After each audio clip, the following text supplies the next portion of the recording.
All right, joining us now, former Speaker of the House, Fox News contributor Newt Gingrich. I know I'm going to see a smile on your face. What is your reaction to this every surrogate out there?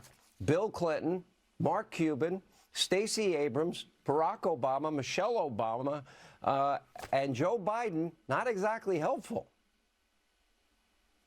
Well, and first of all, it's very tough to follow Laura Trump, who's doing an amazing job at the Republican National Committees. But look, what you're watching is sort of like Custer's Last Stand. I mean, these folks are all on the verge of a disaster. They're running in circles. They're saying things that are hysterical, untrue, unbelievable. And if you watched Kamala earlier today, she's just plain getting exhausted. She's never campaigned. She's never had to win anything. It's all been given to her. And now suddenly in the last week, she's I suspect, beginning to realize she's going to lose.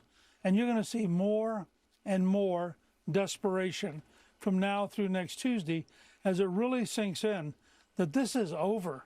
Donald J. Trump's going to be the next president. Kamala Harris is going to lose, and I assume either go back to San Francisco or maybe join the Obamas on some very fancy island. But the fact is that I think you're going to see a desperation. I also believe personally, and I can't prove this, but I believe that at some point about 3 weeks ago, Jill and Joe Biden looked at each other and said, you know, if Joe's the only person to ever beat Trump, that's kind of an interesting legacy. And for the last couple of weeks, he has undercut her over and over. And think about that scene on the ellipse. 70,000 people, the vice president, right in front of the White House. Do you see the president? Is he invited? Is he given dignity? Is he a guest? No, he's hidden. You don't think Joe Biden resented that? And so he says, oh, let me say something that'll get people to pay attention, like garbage. So he drowns her entire event.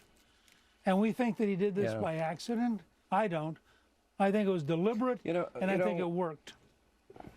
To go and lean Julia Roberts and cut an ad about women lying to their husbands, that it's okay, followed up by her speech this week where she flat out lied and said Donald Trump is going to have a national abortion ban when he has said many times the exact opposite.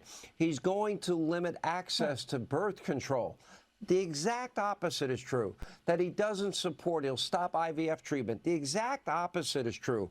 Or have Hollywood elitist jackass, really? I'm gonna look for what manliness looks like to George Clooney, the Hollywood jackass, spoiled elitist? No, thank you. He's no John Wayne. Look, let me go out on a limb for a second as a historian. These people are dishonest. They're relentlessly, routinely dishonest at every level. And so for them to tell people to lie is just one further example of the depth of their corruption. I mean, how do you run a country where you're walking around saying wives should lie to their husbands, husbands should lie to their wives? I mean, what kind of a totally amoral, corrupt, sick system have the Democrats developed?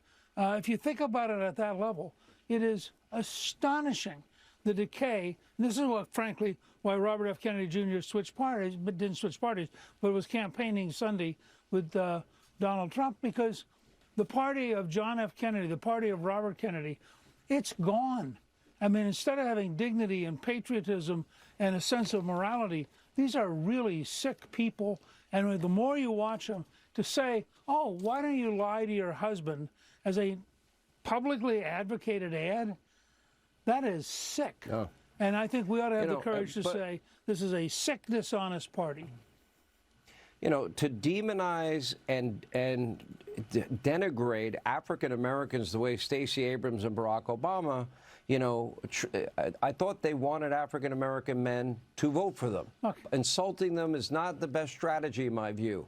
Telling women, if they're trying to target women voters, lying to your husband, that message is not exactly a winning message. Or lying about abortion and contraception and IVF.